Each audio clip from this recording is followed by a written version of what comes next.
And I asked the senators, where's the senator on that side of the aisle who's got the courage to break from their leadership, break from the partisanship they exercise on their side of the aisle, to work together to pass health care reform? I asked them, where's the courage? Where are the senators who got courage on that side of the aisle to stand up and work together on a bipartisan basis to get health care reform passed? Where? We on this side reached out our hands for bipartisan agreement on health care reform. Probably to a fault. Probably to a fault. And I say fault because for months and months and months, this senator anyway, extended the hand to work with other senators at a bipartisan basis. I know the current occupant of the chair very much knows that. He watched this, he saw it happen in the Finance Committee, and Senator Grassley and I worked very hard to get senators on both sides of the aisle to work to pass health care reform. Very hard. Then after a while we had to work towards another approach. The group of 6, 3 Republicans, 3 Democrats. We worked for days, we worked for months on a bipartisan basis to get health care reform passed. You know what happened? I watched it happen. And those senators there in the room were acting in good faith. They're in good faith. They wanted to mutually work together to pass health care reform. They asked very good questions. Senator Enzi, for example, from Wyoming, very good questions. Senator Snow asked very good questions. Senator Grassley asked very good questions. We worked to get health care reform. But you know what happened? You know what happened, Mr. President? I could feel it happening. One by one, they started to drift away. They wanted to pass health care reform. They wanted to act on a bipartisan basis, but they were pressured from their political party not to do it. Not to do it. Not to do it.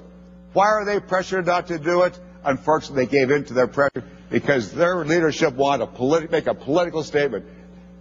One senator on the floor here said, let's make this Obama's Waterloo. Health care is Waterloo.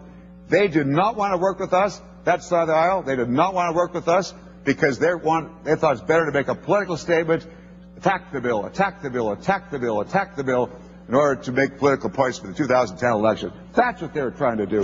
I asked, Mr. President, where's the courage? Where's the courage? Where's Republican senators going to stand up and say, boy, let's work together to pass health care reform? Where's the senators going to stand up in that style and say, you bet, we want to work together to pass health care reform?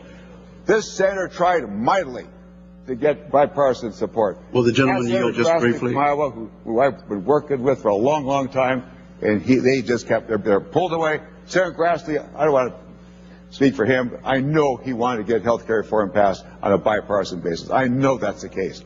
But frankly, he got pressured, and he just couldn't do it. I have highest respect and regard for him. He just couldn't do it. And then, eventually, it dawned on them that my friends on the other side of the aisle wanted to Europeanize the health care system of the United States of America, to cut Medicare. I'm going to reclaim my time. I thank the gentleman for yielding. I want to tell the senator that is not what happened.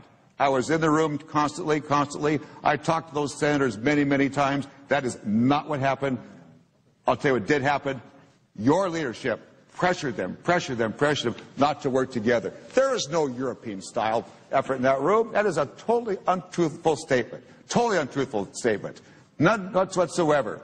Thank the gentleman for briefly yielding. We're passing a bill here. It's a uniquely American solution. It provides competition. It helps doctor-patient relationship. So that assertion and working toward a European solution is entirely untrue. It's entirely false. The fact is that those senators did not want to work with us. It's regrettable. It's highly regrettable. And you know what, Mr. President, one of the biggest travesties I think here, there was not a good faith effort on that side of the aisle to come up with a constructive, comprehensive alternative to the Democratic version of health care reform. If there had been a constructive, honest alternative to health care reform, we could have had a really good debate. You know, what's the better approach to solving the health care problems in our country? That did not ever happen. Did not ever happen at all.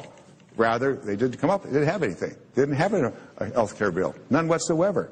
The only one that kind of came up a little bit was over in the House, because after all the criticism, the Republicans don't have an alternative.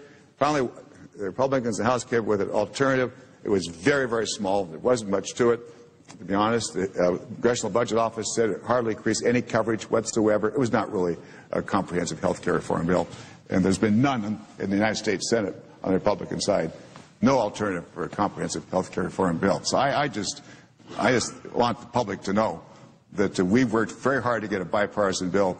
And that side of the aisle started out working with us, but gradually they began to believe politically, this is this person's judgment, believe politically, it would be better for them politically, they do a better chance to 2010 elections by just not working with us, but just attack, and trying to score political points to defeat any honest effort to get health care reform.